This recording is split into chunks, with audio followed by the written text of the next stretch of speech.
우리는 지난주에 사도 바울이 고린도에서 선교 사역을 한 그 사역들을 살펴봤습니다. 아테네에서 초라한 사역의 열매를 거두고 그가 고린도에 들어갔을 때에 그의 마음을 훗날 고린도전서에서 이렇게 고백을 했습니다.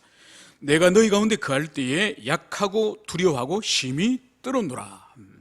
바울이 철학과 우상의 도시였던 그 아테네에서 어떠한 사역적인 큰 아픔을 경험하였는지, 그리고 그 두렵고 떨리는 마음으로 이제 또다시 쾌락과 그리고 이 엄난의 도시인 고린도로 들어갔을 때에 얼마나 그의 마음이 낮아지고 그의 마음이 불안했는지 그것을 바울의 입으로 스스로 그것을 고백하였음을 우리는 지난주에 살펴봤습니다. 그러면서 그는 놀라운 새로운 결심을 하게 됩니다. 그것이 바로 예수 그리스도와 그가 십자가에 못 박힌 것 외에는 아무것도 알지 아니하기로 작정했습니다. 그가 그리스에서, 그가 아테네에서 현란한 그 철학적인 수사를 통해서도 아무런 보잘것없는 열매를 거두었음을 알고 결국은 그리스도 예수의 십자가의 복음, 하나님의 말씀, 그 하나님의 말씀에 그가 목숨을 걸어야 된다는 것을 그가 다시 결단하였다는 것을 알 수 있습니다. 그러나 우리 주님께서 영적인 깊은 침체와 두려움 가운데 빠져있는 이 바울이 고린도로 들어갈 때에 바로 그곳에서 귀한 만남을 우리 주님이 준비하지 않았습니까? 그 만남이 바로 뭐였습니까? 바로 일평생 바울과의 동역자였던 브리스길라 아굴라 부부를 하나님께서 그 고린도에서 준비하여 두셨습니다. 그들은 바울과 같이 바로 천막을 만드는 그 업을 하는 사람이었는데, 이 사람들은 일찍이 로마로부터 추방당한 유대인들이었습니다. 그것은 우리가 알다시피 로마 도시 안에서 유대인들이 폭동을 일으켜서 그들이 추방을 당한 거죠. 그 추방을 당해서 하필이면 바울이 지금 선교 사역을 하러 들어온 그 고린도로 이 부부가 들어온 것이죠. 그곳에서 이 바울이 새로운 이 일을 구하면서 이 브리스길라 아굴라 부부와 함께 이제 만나게 된 것이죠. 그래서 평생의 동역자가 되어서 훗날 바울이 이 부부를 향해서 어떻게 소개를 합니까? 그들은 내 목숨을 위하여 자기 목까지도 내어놓았다. 그러니까 동역을 평생 하면서 이 바울에게서의 이 브리스길라 아굴라 부부의 헌신이 자기들의 목숨까지도 이 바울을 위해서 내어놓은 그런 부부죠. 그런 동역자다. 이것을 말하였음을 볼 수 있습니다. 이제 바울은 디모데와 실라가 고린도에 도착하기까지를 한동안은 안식일에는 말씀을 전가하고, 그리고 주중에는 이제 천막을 만드는 그 일을 했습니다. 드디어 디모데와 실라가 드디어 고린도에 도착했을 때에 이제 바울은 말씀 사역에만 전념하여서 이제 말씀을 선포할 때에 놀라운 성령의 역사가 이 말씀 사역 가운데 드러나는 것이죠.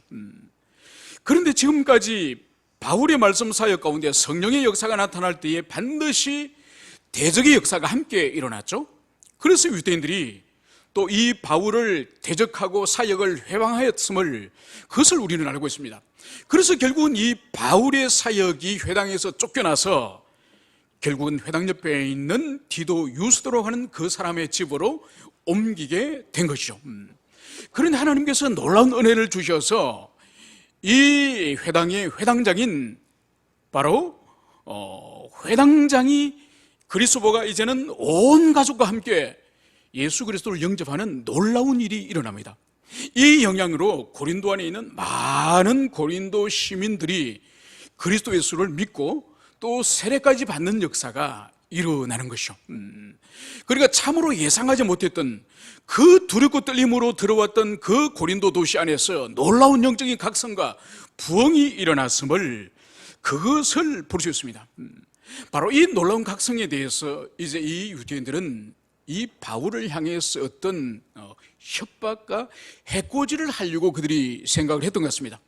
그래서 바울이 심히 두려워 떨고 있을 때에, 그래서 이 고린도를 다시 떠나서 또 다른 도시로 가야 하나, 이 갈등 가운데 있을 때에 밤에 우리 주님께서 또 환상 가운데서 들어와서 환상 가운데서 사명을 주셨던 것처럼 오늘 이 고린도에서 또다시 환상 가운데서 우리 주님이 나타나신 거죠.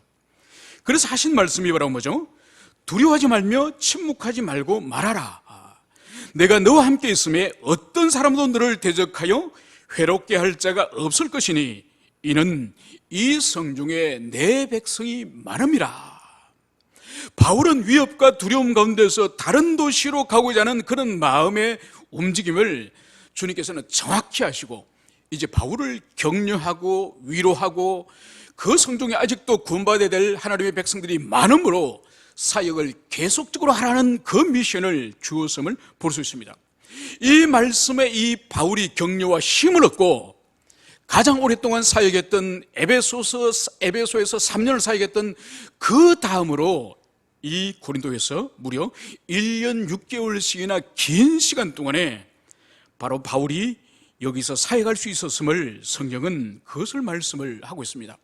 여기까지 우리가 지난주에 주요 내용이었고, 이제 오늘 본문으로 우리가 돌아오면은 오늘 이 12절 13절에서는 바울이 고린도 안에서 사역을 하는 동안에 일어났던 중요한 한 사건을 오늘 누가는 소개를 하고 있습니다.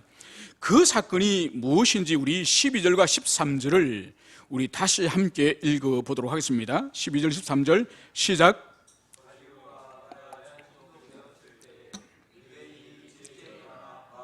대적하여 법정으로 데리고 가서 말하되 이 사람이 율법을 어기면서 하나님을 경외하라고 사람들을 권한다 하거늘. 아멘. 여러분, 오늘 이 사건은 역사 속에서 갈리오라고 하는 인물이 이 남유럽 이 아가야 지방 이 고린도의 총독으로 부임을 하였다고 성경은 말씀을 하고 있습니다. 그러니까 이것은 역사적인 팩트, 역사적인 사건을 근거로 하여서 지금 누가가 기술을 하고 있는 것이죠. 실제로 로마의 역사에 보면은 이 갈리오라고 하는 이 인물이 AD 한 51년에서 52년경에 총독으로 부임을 합니다. 보통 로마의 총독은 이제 파견을 받으면은 약 2년 정도를 부임을 합니다. 그리고 또 다른 지역으로 가고 그렇게 순환을 하는데, 그러니까 이 갈리오라는 사람은 역사적인 실제적인 인물이에요. 이 사람이 누구냐? 바로 네로가 황제가 되기 전에 네로를 개인적으로 가르친 그 스승이자 교사인 키케로를 하는 로마의 아주 훌륭한 철학자가 있습니다. 이 키케로의 형님이 이 갈리오예요. 친형제예요. 그래서 이 갈리오라는 인물은 로마의 역사 가운데에서도 기록이 되는 것처럼 매우 인격이 고매하고 탁월한 지혜를 가진 훌륭한 지도자임이 기록 가운데 있습니다. 그래서 이 사람이 고린도에 이제는 아가야 지방의 총독으로 부임했을 때에 오늘 이 사건이 일어났음을, 그것을 말씀을 하고 있습니다. 이제 신임 총독이 이제 고린도로 부임을 했을 때에 지금까지 벼르고 벼렸던 이 바울에게 어떤 위해를 가하려고 벼르고 벼렸던 이 유대인들이, 사람들이 모두 일심동체가 되어서 이 바울을 일제히 체포하여서 이제 총독 갈리오에게 데려온 것이죠. 그러니까 여기서 볼 수 있는 것이 이 사람들이, 이 유대인들이 얼마나 이 바울을 향해서 적대감이 컸는지 그것을 볼 수 있는 것이죠. 그러니까 사람들의 의견이 유대인들끼리 나눠진 것이 아니라 모든 유대인들이 바울을 로마의 그 권세를 빌려서 박해를 하려고 하는데 일심동체가 된 한마음 한뜻이 되었다는 것을 여기서 볼 수 있는 것이죠. 여러분, 생각을 해보십시오. 이 교회의 예배 처소가, 회당가의 거리가 어떻다고 우리가 지난주에 살펴봤습니까? 바로 옆집이에요. 그러니까 회당이 있고 그 바로 옆집에 이제 그리스도 예수를 섬기는 이 예배 처소, 예배당이 있는 거예요. 그러니까 회당에 있는 사람들은 점점점 빠져나가고, 그래서 그 사람들이 빠져나가서 이 교회 예배당으로 사람들이 모이는 거예요. 그리고 더 나아가서 이 고린도 도시에 있는 이 로마 시민권자들, 이 로마 사람들, 이 사람들도 계속적으로 이 예배당으로 바울이 지금 사역하고 있는 여기로 모여드는 거예요. 여러분, 그러면은 회당에 있는 유대인들 입장으로는 얼마나 배가 아프고 얼마나 적대감이 일어나겠습니까? 그러니까 벼르고 벼러서 지금 드디어 새로운 총독이 왔을 때에 지금 바울과 이 사정을 잘 모르는 새로운 총독에게 이 사람을 이제 재판을 걸어서 큰 어떤 처벌을 받도록 하자. 이것이 이 사람들이 그동안 벼르고 벼른 일이에요. 그래서 오늘 성경은 일제히 이 바울을 체포하여서 오늘 법정에 데려갔음을 그것을 여기서 보여주고 있습니다. 오늘 이 유대인들이 바울을 고소한 죄목이 도대체 뭘까요? 오늘 성경은 이 사람이 율법을 어기면서 하나님을 경외하라고 사람들을 권한다 하거늘. 오늘 이 바울의 제목은 이 바울이라는 사람이 율법을 어기면서 하나님을 섬기라고 사람들에게 가르쳤다는 거예요. 여러분, 여기서 오늘 율법이라고 하는 이 헬라, 이 노모스라고 하는 이 단어는 오늘 이 문맥에서 볼 때에 모세의 율법으로 해석할 수 있고 또 로마의 법을 또 노모스로 해석을 할 수 있습니다. 그래서 이 두 가지가 다 해석이 가능하지만은 오늘 이 유대인들이 로마 총독에게 가서 오늘 고소한 이 정황을 볼 때는 이 바울이 바로 모세의 율법을 어기면서 하나님을 섬기라고 그 의미는 아닌 것 같아요.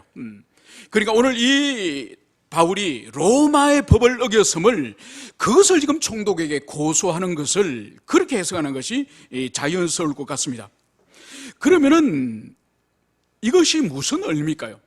그러니까 지금 이 사람들은 바울이 예수 그리스도를 믿으라고 복음을 전거하는 이것은 로마의 공인된 종교가 아니거든요. 그러니까 로마의 법에는 제국의 공인된 종교가 아닌 다른 종교를 제국 시민들에게 믿으라고 권할 때는 그것은 불법이에요. 그런데 지금 유대인들에게 있어서는 유대교가 있고 지금 새로운 기독교가 지금 있지 않습니까? 그러니까 이 사람들은 고소할 때에 지금 기독교는 유대교와 다르다는 전제로 지금 유대인들을 고소하는 거예요. 그런데 오늘 이 고소에 대해서 과연 이 총독 관리오가 정확히 이해했는지 그것을 우리가 다음 14절과 15절의 말씀에서 이 관리오가 이 고소의 내용을 어떻게 파악하고 있는지 그것을 살펴보겠습니다. 우리 14절과 15절을 우리가 함께 읽겠습니다. 시작. 바울이 입을 열고자 할 때에 갈리오가 유대인들에게 이르되 너희 유대인들아 만일 이것이 무슨 부정한 일이나 불량한 행동이었으면 내가 너희 말을 들어주는 것이 옳거니와 만일 문제가 언어와 명칭과 너희 법에 관한 것이면 너희가 스스로 처리하라. 나는 이러한 일에 재판장 되기를 원하지 아니하노라 하고 아멘. 여러분, 오늘 여기서 볼 때에 이제 고소자들의 고소가 있고 이 사람들이 바로 이 사람들이 바울을 향해서 이제 율법을 어기면서 하나님을 섬기려 하는 것이 고소 내용이에요. 그러니까 여기에 대해서 이제는 피고소인인 바울이 자기를 변호하기 위해서 이제 말을 떼려고 하는데 오늘 이 총독 갈리오는 바울에게 기회를 주지 않습니다. 기회를 주지 않고 오히려 바로 이제 이 재판에 대해서 바로 이 총독의 견해를 오늘 표명한 것이 오늘 14절과 15절입니다. 그 내용이 바로 이렇게 말을 하는 거죠. 너희 유대인들아 만일 이것이 무슨 부정한 일이나 불량한 행동이면 내가 너희 말을 들어주는 것이 옳거니와. 지금 이 갈리오는 이 사태에 대해서 아주 신속하고 정확하게 지금 파악을 했습니다. 바로 뭔가 하니까 이 고소자들과 이 피고소인은 유대인이라는 것을 파악한 거예요. 그리고 이들이 고소한 내용은 유대인의 종교와 관련되는 것이라는 것을 이 갈리오는 파악을 했습니다. 그러면서 이 갈리오의 이 뇌리 속을 스쳐 지나간 일이 바로 뭔가 하니까 몇 년 전에 로마에서 일어났던 크리스투스라고 불리는 그 사람으로 인한 로마의 유대인들의 폭동, 이 사건이 스쳐 지나간 거예요. 그러면서 로마의 폭동 또한 유대인들끼리 종교적인 문제로 폭동이 일어나서 그 폭동이 통제되어지지 않고 그리고 그들이 추방을 당한 것처럼 이 고린도에서도 또 유대인들끼리 종교 문제로 또 지금 갈등이 있구나. 이것을 이 갈리오가 즉시 파악을 한 겁니다. 그렇기 때문에 이 바울의 이 자기 변명, 자기 변호를 들을 필요도 없이 바로 이 갈리오가 바로 결정을 지금 내리는 거예요.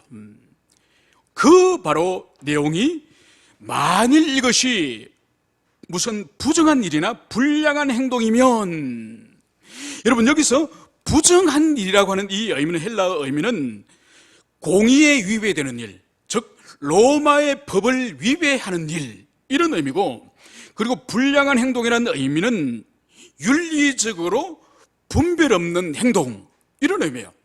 그러니까 이 모든 이 두 단어 모두가 로마 법체계 안에서 법정에서 사용되는 용어예요. 즉 이 바울을 고소한 내용이 로마의 법체계를 위반한 그런 내용이면은 내가 마땅히 너희들의 고소를 내가 들어주겠지만, 이 말을 하나고요. 그러므로 지금 이 갈리오에게 있어서는 이 고소인들의 이 고소를 들을 때는 결코 로마의 법체계를 이 바울이 어긴 것이 아니라고 하는 확신 가운데 오늘 이 재판을 진행을 하려고 하는 것입니다. 그러면서 오늘 이 갈리오는 결국은 이렇게 결론을 내리는 것이죠. 만일 문제가 언어와 명칭과 너희 법에 관한 것이면 너희가 스스로 처리하라. 나는 이러한 일에 재판장 되기를 원하지 아니하노라. 이 문제가 너희들의 어떤 관습이나 너희들의 종교적인 어떤 율법의 해석의 문제나 너희들의 종교와 관련되는 문제면 너희들 스스로 처리해라. 나는 이런 문제까지 너희들 민족의 문제에 개입하고 싶지 않다. 이것을 오늘 갈리오는 명백하게 말을 하고 있는 것이죠. 그러면서 오늘 16절에 보면은 바로 이 사람들 법정에서 쫓아보냅니다. 아마 뒤에 또 다른 재판이 기다리고 있겠죠. 그래서 이 사람과 계속적으로 실랑이를 하면서 갑론을박할 필요가 없었겠죠. 그래서 단호하게 이 갈리오는 모든 사람들 법정에서 쫓아보내었음을, 그것을 볼 수 있는 것이죠. 여러분, 이 사건은 기독교 선교에 있어서 매우 중요한 사건이에요. 왜 중요한 거니까, 이 판례가, 이 사례가 왜 중요한 거니까, 지금까지는 이 유대인들의 이 유대교는 로마 제국의 공인 종교예요. 공인 종교들, 많은 종교들 가운데서도 유대교는 특별한 로마의 특혜를 받는 종교예요. 왜냐하면은 로마 제국 입장으로 볼 때는 이 유대인들은 사실 골치 아픈 민족이에요. 계속적으로 반란을 일으키거나 문제를 일으키는 골치 아픈 민족인데, 그 원인이 뭔가 하니까 이 유대교가 가지고 있는 여호와 유일 신앙이에요. 유일신 이 신앙 때문에 절대로 다른 신이나 우상을 향해서는 절하지 않는 이 독특한 이 종교 때문에 끊임없이 반감을 가지고 반란을 일으키고 문제를 일으켰기 때문에 이 로마 제국 입장으로서는 결론을 내린 것이 뭔가 하니까, 유대인들은 로마의 황제나 다른 신에게 숭배하지 않아도 된다. 이 특권을, 이 황제 숭배로부터 특권을 준 거예요. 그러니까 얼마나 사실은 다른 민족과 다른 나라들보다 이 유대인들이 특권을 누렸습니까? 그죠? 오늘 갈리오의 이 판단은 바로 뭔가 하니까, 지금까지 유대교들이 누렸던 이 황제 숭배로부터 이제 참여하지 않아도 되는 그 책임 문제를 이제 기독교까지 전반적으로 황제 숭배로부터 이제 면할 수 있는 그 특혜를 이제 교회가 누리게 된 거예요. 그리고 두 번째는 뭔가 하니까, 이제 이 결정이 이제 앞으로 이제 네로의 박해까지는 이제 한 10년 정도 세월이 걸립니다. 이때가 한 52년도였고 네로 박해는 한 62년도경이었으니까 한 10년 동안 이제 제국 전체 안에서, 로마 제국 전체 안에서 이 기독교가 이 유대교의 이 그늘 아래서 이제 로마 제국으로부터 이제 보호받을 수 있는 그 사례가 바로 이 판례예요. 그러니까 이 판례로 말미암아서 유대교 그늘 안에서 일시적으로 한 10년 정도 짧은 시간이지만은 이 세월 동안에 유대교의 그늘 안에서 기독교가 피할 수 있는 그런 시간임을, 그것이 바로 이 갈리오 총독의 판결이에요. 그래서 이 사례가 로마 제국 전역에서 다 알려져서 이제 기독교에 대한 박해가 한 10년 정도 멈추는 그런 놀라운 하나님의 섭리인 것을 볼 수 있습니다.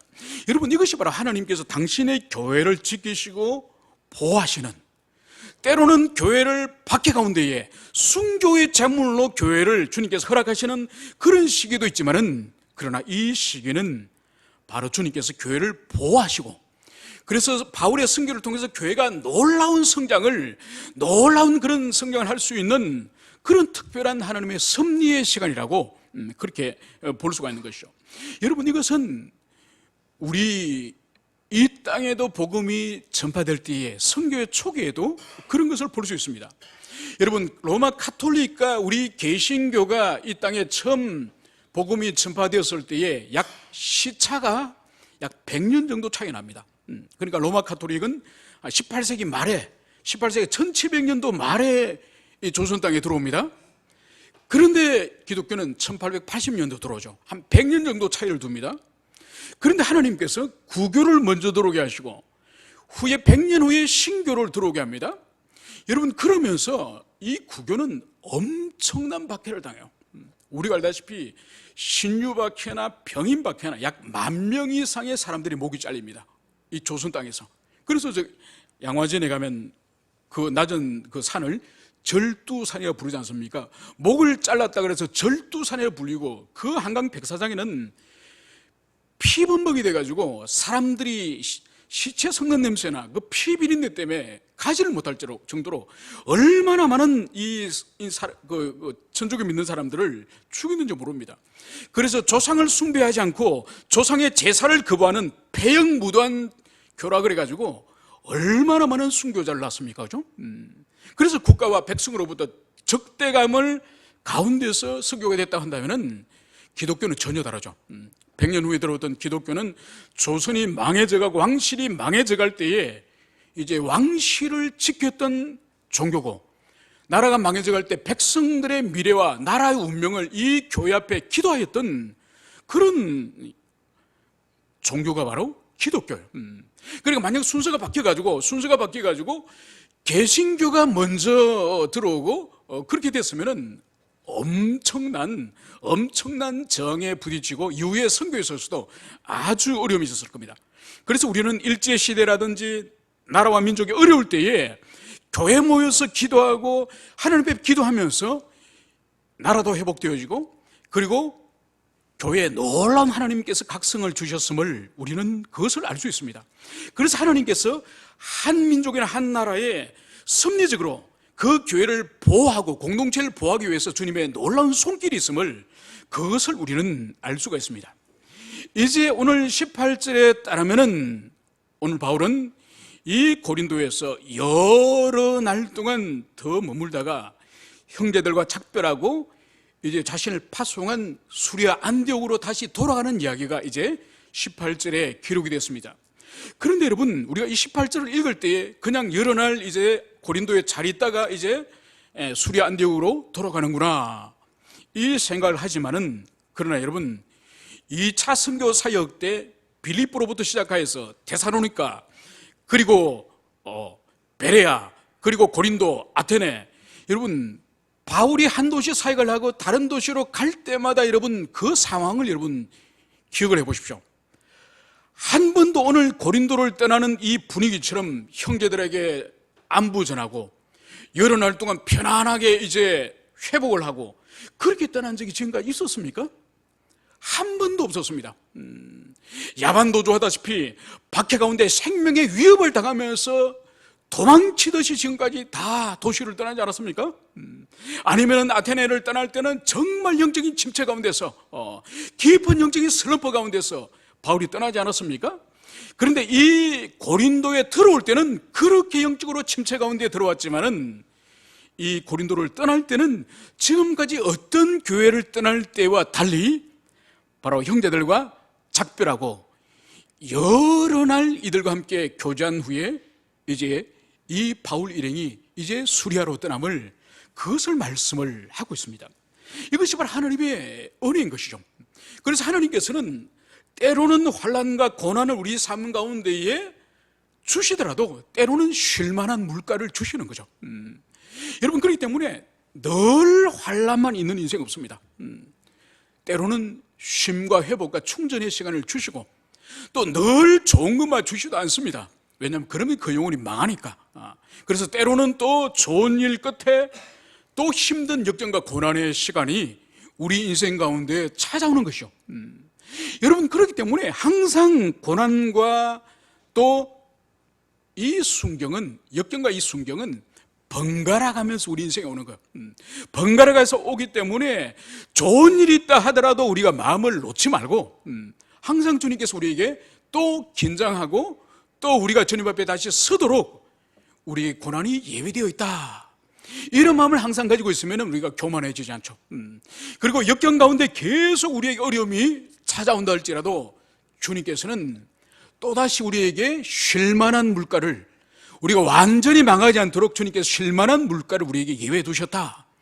이것이 성경 전체의 하나님의 인생을 다루시는 방식인 것을, 당신의 자녀들과 백성을 다루시는 방식인 것을 수천 년 동안 성경이 그것을 말씀하고 있지 않습니까? 그래서 그 진리를 굳세게 붙들고 있으면 우리가 잘 되더라도 교만해지지 않고 매 우리가 땅으로 떨어지더라도 우리가 좌절하지 않는 것이죠.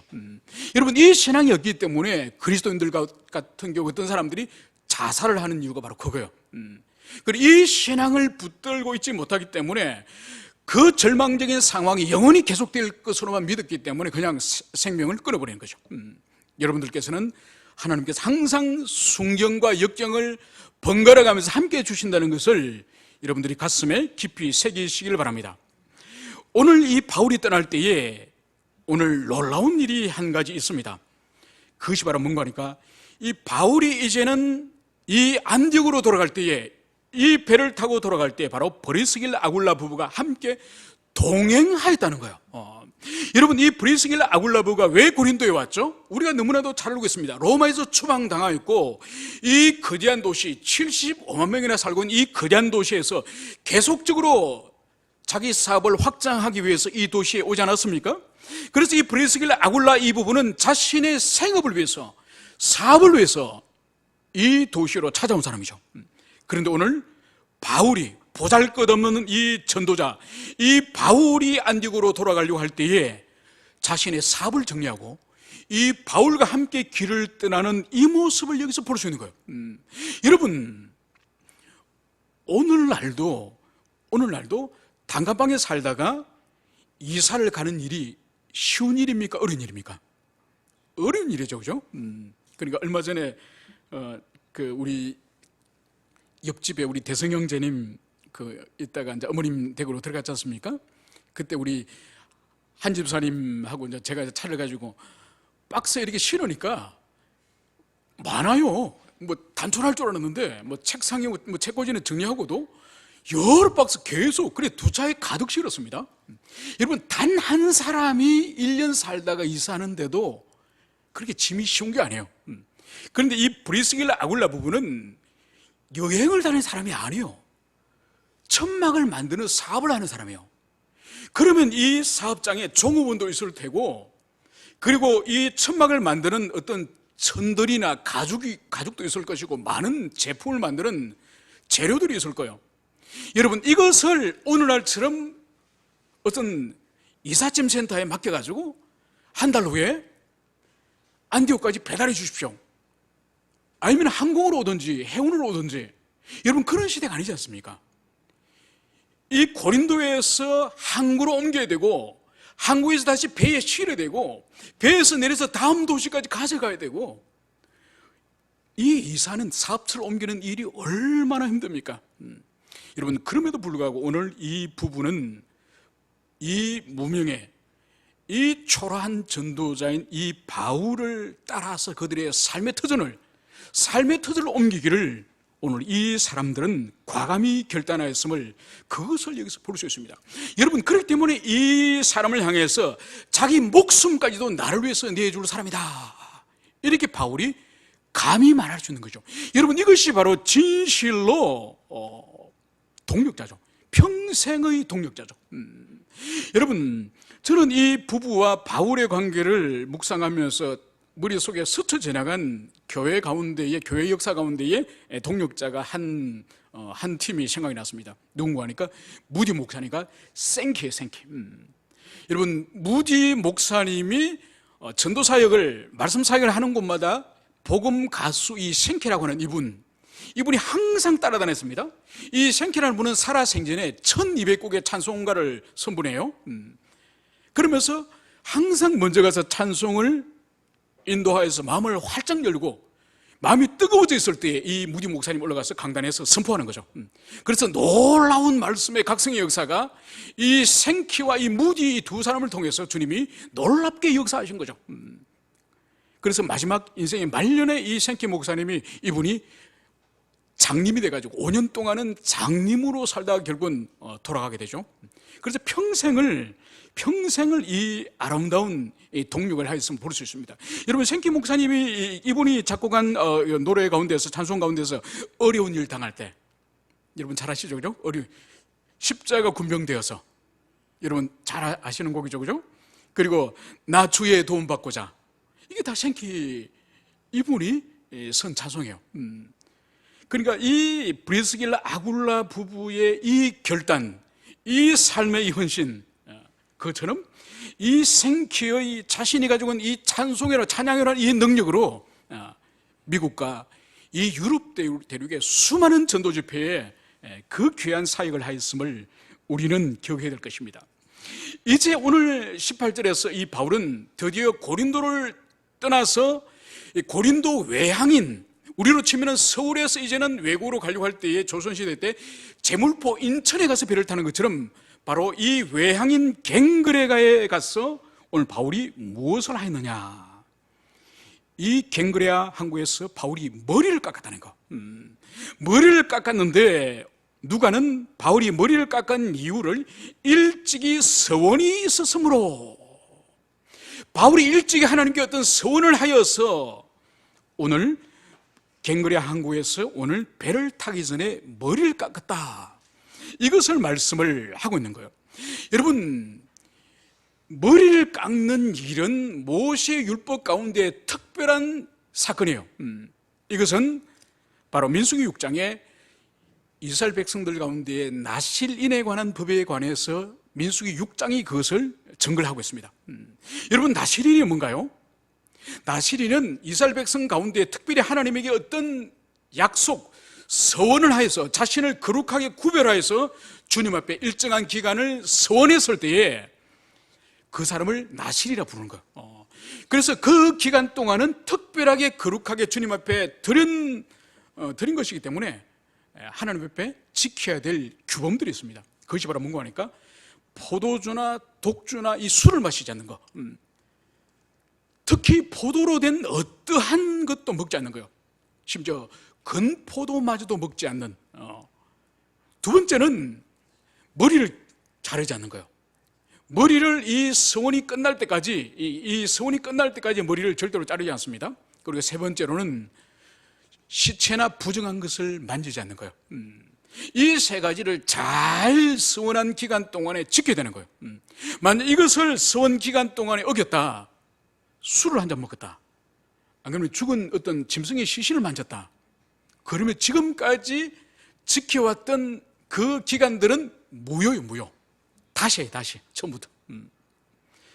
그런데 그 민수기에 보면은 이제 이 서원을 완전히 지키고 그 기간이 완성됐을 때 뭐 하느냐, 머리를 깎는 거예요. 머리를 깎아서 하나님께 제사를 드리면서 그 불 속에 자신의 머리를 태우는 거예요. 오늘 여기서 볼 수 있는 것은 이 바울이 과거에 하나님 앞에 어떤 서원을 하였음이 그것이 분명합니다. 그러면 도대체 이 바울이 일찍이 서원한 것이 무엇이었을까요? 그것은 명시적으로 성경이 말하고 있지 않지만은 우리가 추론해 볼 수 있는 것이 바로 뭐냐, 바울이 이 고린도에서의 이 사역은 다른 도시에서 계속 쫓겨다니는 그런 사역과 달리 상당히 긴 시간 동안 이 고린도에서 사역을 하였습니다. 그리고 그 사역이 오랫동안 할 수 있었던 것은 밤에 환상 가운데서 주님께서 지켜주시고 보호하겠다고 하는 그 약속의 말씀, 그 말씀에 근거하여서 자신이 안전하게 오랫동안 사역할 수 있다는 것을 이 바울이 알았기 때문에 바로 고린도에서 사역을 온전히 할 때까지 자신이 나실인으로서 서원하였던 것이죠.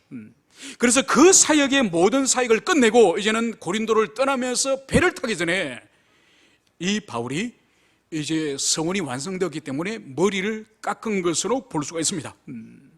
여러분, 그런데 우리가 여기서 하나 의문을 가질 수 있습니다. 그것이 바로 뭔가 하니까 바울은 이미 그리스도 예수 안에서 믿음으로 구원을 얻은 바로 신약의 성도예요. 신약의 성도인데 구약의 이 민수기의 나시린의 법을 따른다는 것을, 이것은 다시 바울이 구약의 유대주의로 돌아간 사건이 아닌가, 다시 자신이 유대주의자가 된 것이 아닌가, 이런 의문을 가질 수가 있습니다. 그러나 그렇지가 않다는 것이죠. 여러분, 바울은 바울 자신을 향해서 자신의 서신에서나 또 이 사도행전에서 자기 스스로 이렇게 불렀습니다. 나는 유대 그리스도인이라. 그러니까 나는 그리스도인이라고만 말하지 않고 유대인으로서 그리스도인이다, 유대인을 빠뜨리지 않았습니다. 그리고 또 사도행전 23장에서는 바울 자신이 자신을 향해서 어떻게 소개하는 거니까, 나는 바리새인이요 또 바리새인의 아들이다. 그러니까 자기 자신이 그리스도인이라는 것을 말하는 것이 아니라 재판을 받으면서도 자신이 바리새인이고, 그리고 자기 아버지가 바리새인으로서 자신 또한 바리새인이라는 것을, 바리새인의 아이라는 것을, 그것을 여기서 증거하는 것이죠. 여러분, 그렇기 때문에 바울이 구약의 율법을 지키는 것은, 이것은 자신의 구원과 아무런 상관이 없어요. 이것은 자기 자신도 알고 있습니다. 이거로 인해서 자신이 구원을 받는 것은 아니라는 것을 알고 있습니다. 그럼에도 불구하고 다른 사람에게도 이 구약의 관습을 강요하지 않지만은 이 유대인들의 이 계명을 이 바울 스스로는 존중하였음을, 그것을 볼 수 있습니다. 여러분, 왜 그러면 바울이 이 구약의 율법을 여전히 존중하는 삶을 살았느냐, 그것을 우리가 볼 수 있는 것이 바로 고린도전서 9장에서 바울은 자기 자신을 향해서 이렇게 말씀을 하고 있는 것이죠. 유대인들에게는 유대인들과 같이 된 것은 유대인을 얻기 위함이요, 율법 없는 자에게는 율법 없는 자와 같이 된 것은 율법 없는 자를 얻고자 함이라. 그러니까 바울은 유대인이고 로마 시민권자고, 그런 자신의 그런 시민권이 있지만은, 그러나 어떤 데 가서는 유대인처럼 행동을 하고 어떤 데 가서는 로마 시민처럼 행동했던 이유는 오직 하나라는 거죠. 바로 율법 없는 자들에게는 율법 없는 것처럼 그렇게 행동한 것은 그 사람의 영혼을 얻기 위해서고, 또 유대인들에게 가서는 그들에게 이제는 자신이 머리를 깎고 여전히 민수기의 그 나시린법을 존중한다는 걸 통해서 바로 유대인들에게 복음을 전가하고 유대인들에게 자신이 끄리낌이 되지 않기 위해서 그 일을 하였음을, 그것을 볼 수 있습니다. 여러분, 이것을 상징적으로 보여주는 것이 바로 뭔가 하니까, 디모데를 이제는 선교 사역의 동력자로 함께 동력할 때 제일 먼저 디모데에게 무엇을 합니까?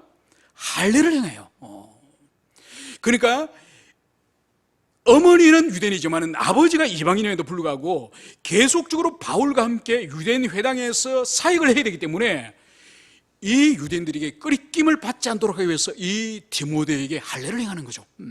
그것 또한 이 바울과 디모데가 유대인을 얻기 위하여서 기꺼이 할례를 해가는 그런 모습을 여기서 볼 수 있습니다. 여러분, 이것이 바로 뭔가 하니까 우리들에게 오늘날도 주는 큰 도전이 아닐 수 없습니다. 여러분, 오늘날 우리가 살아가는 이 세상 가운데서 복음이 필요한 사람들이 얼마나 많습니까? 여러분, 제가 여러분들이 있는 직장이나 제가 사람들 붙들고 복음을 전한다면 그 사람들이 이야기를 들을까요? 이마트 지체들에게 이제 한 달에 한 번씩 예배를 드리지 않습니까? 제가 비산동 이마트에 가서 이마트의 직원들에게 저기 일하시는 거 잠깐 멈추고 3분만 좀 제 이야기 좀 들어주십시오. 그 판매원한테 그렇게 말하면 그분들 3분 들어줄까요? 말도 안 되는 소리죠. 여러분, 그렇지만은 여러분들은 그 직장 현장에서 3분이 아니라 밥을 먹으면서 1시간 동안 대화를 할 수 있습니다. 여러분, 그렇기 때문에 우리가 그 사람들하고 같은 어떤 삶의 환경, 삶의 처지 속으로 들어갈 수 있는 이것은 놀라운 특권이에요. 복음을 전할 수 있는 놀라운 특권이에요.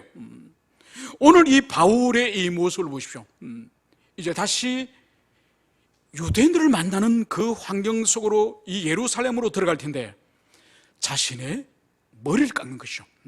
자신은 여전히 민수기의 그 율법의 말씀을 지키는 유대인임을 예루살렘으로 들어갔을 때에 그 사람들에게 보여주고, 그래서 그 사람들에게 이 바울의 이 복음 전파와 바울의 그 말씀 사역에 효력 있게 하기 위해서 기꺼이 그들의 모습을 취하였음을, 그것을 볼 수 있습니다.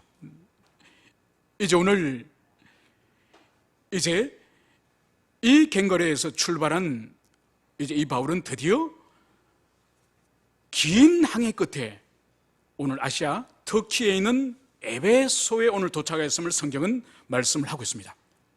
이곳에서 이제 브리스길라 아굴라 부부를 이곳에 내려줍니다. 그리고 이 도시에서 머물게 하는 것이죠. 왜냐하면 이 에베소는 이 아시아 지역에서 가장 큰 도시예요. 가장 중요한 도시예요. 가장 중요한 거점 도시예요. 그래서 이 바울은 이 에베소에서 앞으로 장차 다음 선교 사역의 베이스 캠프, 본부로 세울 것을 염두에 두고 있습니다. 그래서 이 도시에서 먼저 이 브리스길라 아굴라 부부가 먼저 사역을 시작하도록 그것을 배려하고 이제 바울은 이 에베소 유대인 회당으로 들어가는 것을 볼 수 있습니다. 그곳에서 이제 바울은 유대인들과 변론을 하였음을 성경은 말씀을 하고 있는 것이죠. 그런데 이 에베소 회당의 유대인들은 다른 회당의 유대인들과 또 달라요. 바울에게 적대감을 보이지 않습니다. 오히려 바울을 향해서 더 오래 있기를, 바울이 떠나려고 하는 게 더 오랫동안 말씀을 계속 가르쳐 주기를 이 사람들은 그것을 지금 요청을 하는 거예요. 그러나 바울은 만일 하나님의 뜻이면 너희에게 돌아오리라. 만약 주님의 뜻이면 이 도시를 향해서 내가 계획은 세우고 있지만은, 내가 에베소를 향해서 선교 계획을 세우고 있지만은, 그러나 그것이 하나님의 뜻이면 내가 돌아올 것이다. 여러분, 여기서 볼 수 있는 것이 바로 뭔가 하니까 이 선교 사역이 철저히 하나님의 주권과 주님의 역사하심이 없이는 절대로 이루어지지 않음을 바울은 그것을 고백하는 거예요. 자신이 고린도에서 두려워하고 대적들의 회방을 두려워서 다른 도시로 가려고 할 때에 주님이 막으시고 내가 너의 안전과 사익을 보장한다, 그 말씀 때문에 1년 6개월씩이나 그곳에서 교회를 세웠던 그 일 또한 주님이 함께 하시기 때문이었고, 그리고 이 에베소 또한 자신이 볼 때는 선교지로서 아주 좋은 사역이지만은 고린도처럼 하나님이 함께 하시면 내가 다시 돌아올 것이다, 이 고백을 여기서 하고 있는 것이죠. 여러분, 그러므로 말미암아서 우리 인생에 있어서 하나님의 주권과 그분을 인정하고 그분을 의지하고 도와달라고 하는 이 겸비한 이 삶의 태도는 모든 삶의 영역에서 너무너무 중요한 것이죠. 이제 22절에서는 다시 배를 타고 드디어 이제는 이 바울이 가이사랴에 상륙하여 올라가 교회 안부를 물은 후에 안디옥으로 내려가서, 이렇게 오늘 누가는 2차 선교 사역의 대단원을 오늘 가이사랴와 이제 안디옥과 예루살렘이라고 하는 이 세 도시의 이 순행을 짧은 한 문장으로 오늘 매듭하고 있음을 여기서 볼 수 있습니다. 먼저 바울은 예루살렘에서 약 100km 떨어진 이 가이사랴 항구에 이제 내려서 예루살렘으로 올라갔습니다. 오늘 성경은 가이사랴 상륙하여 올라가 교회 안부를 물은 후에, 오늘 교회 안부를 묻은 이 교회는 어딜까요? 이 교회는 예루살렘 교회인 것이죠. 그러니까 구약과 신약에서 다른 지역에서 예루살렘을 향해서 이동할 때는 항상 올라가, 예루살렘은 올라가라는 그런 표현으로 기록을 하고 있는 것이죠. 왜냐하면 위치적으로 예루살렘 도시 자체가 높은 분지에 있는, 고도가 매우 높은 그런 의미도 있지만은 그 가나안 땅 전체에서 영적으로 하나님의 성전이 있고 하나님을 섬기는 도시이기 때문에 다른 도시에 비해서 영적으로 높은 지대를 의미하기 때문에 항상 예루살렘을 향해서는 올라가. 그래서 여기서 올라가서 교회 안부를 물었다고 하는 이것은 바로 가이사랴에서 예루살렘으로 올라가서 예루살렘 교회에 이제 바울이 들어갔음을, 그것을 여기서 볼 수 있습니다. 여러분, 여기서 오늘 누가가 이 바울이 교회 안부를 물었다고 하는 이것을 우리는 예사롭게 봐서는 안 됩니다. 바로 뭔가 하니까, 원래 머리를 삭발한 이후에, 서원을 끝내고 나서 삭발한 이후에는 그 머리카락을 성전에서 제사를 드리고 불을 태워야 됩니다. 그런데 오늘 이 바울이 예루살렘 교회로 오늘 간 거예요. 여러분, 이것은 바로 뭔가, 이 신약 시대 때 오순절 성령 강림 이후에 이 성전의 개념의 놀라운 변화를 오늘 누가는 그것을 여기서 암시를 하고 있습니다. 바로 뭔가니까 건물로 지어진 솔로몬의 성전이나 헤롯의 성전이 아니라 이제는 성령께서 거하시는 성도들 한 사람 한 사람, 그 한 사람 한 사람이 모여있는 이 예루살렘 교회, 이 교회가 이제는 하나님의 거룩한 성전인 것이죠. 그래서 바울이 성전으로 올라가는 것이 아니라 성도들이 모여있는 이 예루살렘 교회로 올라감을 통해서 이제 그의 사역이 이제는 완성되었음을, 그것을 여기서 오늘 누가는 교회에 올라가 안부를 물은 후에 이렇게 기록하고 있음을, 그것을 여기서 볼 수 있습니다. 여러분, 이제 2차 선교 사역을 이제는 마무리하면서 이제 모여있는 예루살렘 교회 성도들 향해서 바울이 무엇을 보게 했을 것 같습니까? 그것은 바로 2차 선교 사역 가운데 있었던 그 모든 일을 바울이 감격하여서 보고하지 않았겠습니까?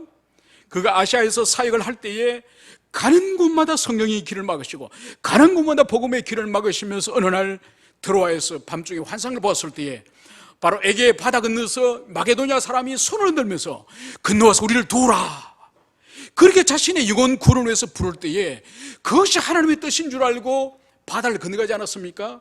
그래서 첫 번째 당도한 빌립보에서 안식일 날 기도 처소를 찾다가 여인들의 무리를 발견하지 않았습니까? 그래서 그들 향해서 복음을 전가할 때에 많은 여인 가운데 한 여인의 마음을 열고 주님을 영접하였죠. 그 여인이 바로 자조장사 루디아였죠. 그래서 자신의 집으로 들어와서 기거하면서 사역하라고 그 여인이 청했습니다.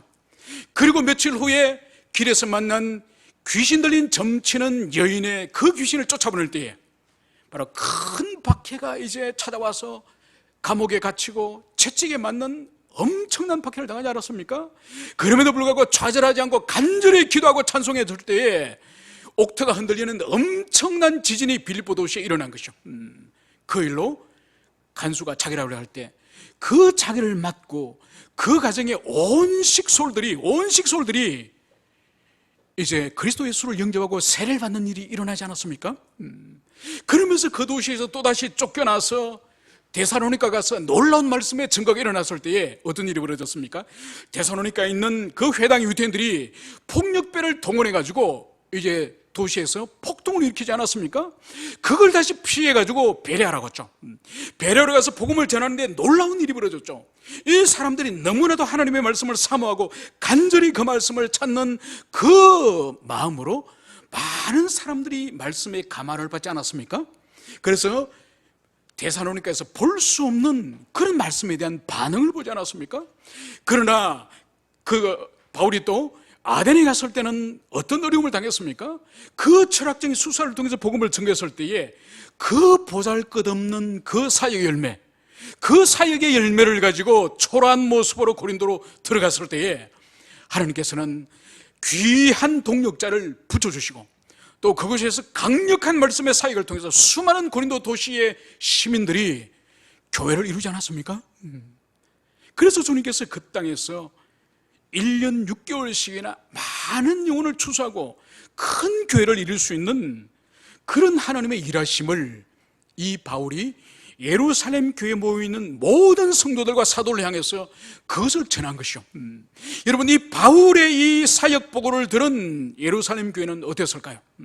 아마 기쁨이 충만한 하나님께 영광을 돌린 그런 교회였음이 분명합니다. 이제 이 사역을 모두 마치고 오늘 마지막 절은 다시 안디옥 교회로 이제 돌아가면서 사도 바울의 그 긴 2차 선교 사역의 대단원의 막을 내렸음을 오늘 성경은 말씀을 하고 있습니다.